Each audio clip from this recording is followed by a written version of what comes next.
It's another morning in Madrid, and the city is alive with its usual chaos. Salesman Sergio is on the phone, pitching his latest wares to a client, while vagrant Israel is being kicked out by the police for sleeping on the streets again. Gambling addict Trini approaches the grocer, asking to put her day's expenses on her tab, and young Elena chats excitedly with her friend about a date she's going on with someone she met online. When her phone dies, she heads into a nearby bar to have a coffee and see if employee Satur can lend her a charger. Right behind her, a sick, coughing man enters and rushes to the bathroom, irritating bar owner Amparo, who's fed up with people using her toilet without buying anything. Israel barges in after, expecting free food, and starts loudly quoting the Bible, annoying everyone in the bar, including a street cleaner, an impatient bank clerk, and former cop Andres. Nacho, however, seems oblivious, headphones on, tuned out from the chaos. Sergio and Trini soon arrive, and Trini is ready to gamble all her remaining money on the bar slot machine. The bank clerk grows tired of waiting and steps outside, only to be shot immediately. Panic erupts in the bar, though Nacho takes a moment to process the gunfire since he didn't hear it. With no signal inside the bar, they can't call the police. The street cleaner decides to venture outside anyway, only to be shot as well. Israel laughs, quoting scripture, as the others throw themselves on the floor in terror. Amparo convinces Israel to stay by offering more food and promising to talk to the priest later. Trini turns on the TV to try to make sense of things, but notices that the news isn't reporting the shootings at all. As the group argues about this, Trini looks outside and sees the bodies are gone, not a drop of blood left behind. Confused, they speculate on what could have happened. Satur begins spouting wild theories about dreams, aliens, or government conspiracies, only to be slapped by Amparo to snap back to reality. The group starts analyzing the facts, trying to make sense of the situation. Elena wonders if the two victims were connected, but it seems unlikely for a street cleaner and a bank clerk. Sergio considers another theory. Maybe the police are responsible, shooting anyone who comes out because they received a tip about a dangerous criminal or terrorist in the bar. This would explain the evacuation and why the cops haven't entered themselves. As they discuss this, Nacho tries to hide his bag but is caught, prompting a struggle over it. Satur grabs the bag but doesn't open it, so Amparo takes over and finds clothes and a hard disk inside.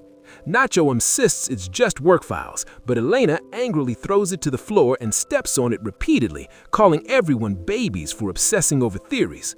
Nacho retaliates by accusing Sergio, who fights back, and Satur jumps in to defend Amparo. In the chaos, Andres pulls out a gun, startling everyone, giving Israel the chance to steal Sergio's suitcase. He opens it to reveal lingerie, the product Sergio sells. Suddenly, a noise comes from the bathroom, the sick man they'd ignored. The door is locked, so Andres shoots it open, finding the man bent over the toilet with bleeding ears and a strange syringe next to him. Then a commotion outside catches their attention. A truck of masked agents is piling tires outside the bar and starting a fire. The news reports it as a large fire, revealing it's a government cover-up for the killings. The sick man falls, warns them not to touch him, and dies. Nacho grabs the man's phone and discovers he was military and had worked in Africa, with pictures showing men in hazmat suits. It becomes clear. The man brought a deadly disease, explaining the shootings and the government cover-up. Everyone panics, thinking they're infected, while Israel prepares the man for funeral prayers. Elena and Nacho try to find a signal, eventually managing to call a co-worker, only to have Satur's panicked yelling make the co-worker hang up. Battery issues cause Nacho and Satur to fight over the phone, breaking a chair in the process. Trini hits the slot machine during the chaos and wins a jackpot, picking up coins while Israel collects them. Andres wants a turn with the phone, but Amparo insists that anyone who touched the sick man stay away from her. Andres and Sergio comply, hiding behind the counter. Elena thinks it's absurd, pointing out that everyone has touched everyone, but the trio is adamant. Andres uses his gun to force the others into the storeroom with the sick man's body. Nacho hesitates, but complies after Andres shoots the slot machine to prove his seriousness. Israel moves slowly, reciting scripture, until Amparo convinces him to enter the storeroom with 2 bottles of alcohol. Inside, the group talks to pass time, but Trini panics due to claustrophobia, climbing stairs and breaking bottles.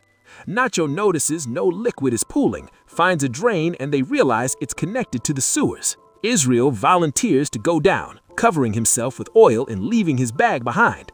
Despite their efforts, the narrow drain traps him. Noises upstairs signal trouble. More people have entered and are shooting at Amparo, Andres, and Sergio. Smoke fills the bar as the fire spreads. Elena, Nacho, and Satur work together to free Israel, while Trini burns her hands trying to open the door. They treat her injuries with oil and toilet paper. Once the chaos upstairs subsides, Nacho opens the door to find the burnt bar, agents blocking the area, and no bodies in sight. They exit the storeroom cautiously, with Nacho hiding Andres' gun. Trini wants to seek help, but Nacho warns that exposure would get them killed. With plenty of supplies, they decide to stay hidden. The sick man's phone receives messages from a friend checking up on him, revealing he had been feverish and aware of being followed. The group deduces he stole an experimental serum, which might not have worked on him, but could affect them. The phone rings, but battery dies before they can answer. Satur searches for a charger, and Elena remembers a message mentioning 4 doses left. They locate the syringes in the bathroom, and Israel realizes he can assert control. There are 4 doses for 5 people, so Israel injects himself first. Nacho tries to intervene but is overpowered, and Israel gains the gun. Satur attempts to retrieve the syringes, but Israel strikes him, causing the box to fall into the storeroom. Trini retrieves it, but her bandaged hands make her drop the box into the sewers. Elena is the only one thin enough to retrieve the box. She removes her clothes, covers herself in oil, and navigates the tight drain, injuring herself in the process. She recovers the syringes, but refuses to tie them to the rope, refusing to use them on herself, demanding the others come down if they want a discussion. Elena explores the storm drain, hides the syringes, and observes agents outside managing bodies and the containment zone.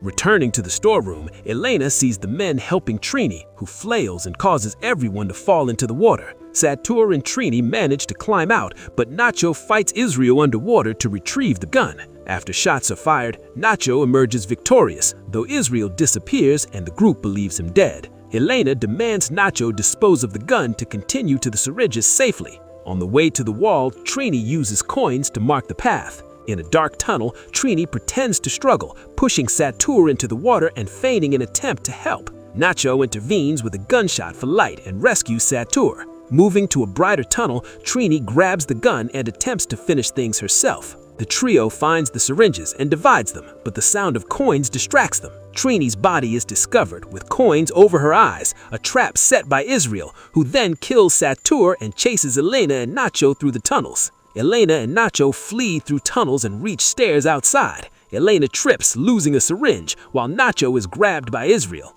With no escape, Nacho gives Elena his syringe and falls, killing both of them. Crying, Elena injects herself and manages to push open the manhole lid, emerging outside the containment zone. People stare at her disheveled state. A man asks if she's okay, and a woman gives her a jacket, but she ignores them, wandering away dazed and lost. In her confusion, Elena doesn't even notice the man she was supposed to date. He calls her name, but she keeps moving forward, her mind consumed by the horrors she had witnessed. The chaos, the infection, the betrayal, and the desperate fight for survival all weigh heavily on her conscience. She walks past the city streets, detached and numb, an invisible witness to the aftermath of a deadly event that has left Madrid shaken to its core. Elena continues onward, aimless, the weight of the trauma pulling at her as the city around her goes on with life unaware of what truly happened. Her mind replays the frantic moments in the bar, the syringes, the fights, and the deaths. She is both survivor and a victim, carrying the memory of everyone lost, the secrets of what the government tried to hide, and the knowledge that she made it alive. Finally, she steps into the crowd, invisible among the indifferent faces, yet marked forever by the night of terror. Every sound, every movement reminds her of what she endured, and she realizes that nothing will ever be normal again. The date she was supposed to go on, the city streets, even the people she saw all feel distant and unreal. She moves forward, lost in thought, a single figure navigating a world that has gone on, oblivious to the horror she survived. Her journey becomes a quiet testimony of survival, a reflection of chaos and human instinct. The infections, the violence, and the betrayal are behind her physically, but they echo in her mind. She is alone now, carrying both trauma and resilience, moving through a city that has continued its routine as if nothing happened, unaware of the storm that just passed. Elena walks aimlessly, consumed by the shock and grief, encountering strangers who cannot see the horror she endured. She wanders the streets of Madrid, a ghost of the previous day, still haunted by the images of violence, desperation, and human fragility. Every step is heavy, her mind spinning with memories, and yet she continues forward, needing to keep moving despite the trauma weighing her down. In the end, Elena disappears into the crowd, indistinguishable from the passers-by, her mind a storm of memories, her body exhausted, and her spirit marked by the chaos she survived. The city goes on around her, oblivious, and she is left to process her experiences, carrying the scars of survival in silence. The people, the fire, the infection, the fights, they all linger in her memory as she vanishes into the everyday life of Madrid, a survivor in a world that knows nothing of the horrors she faced.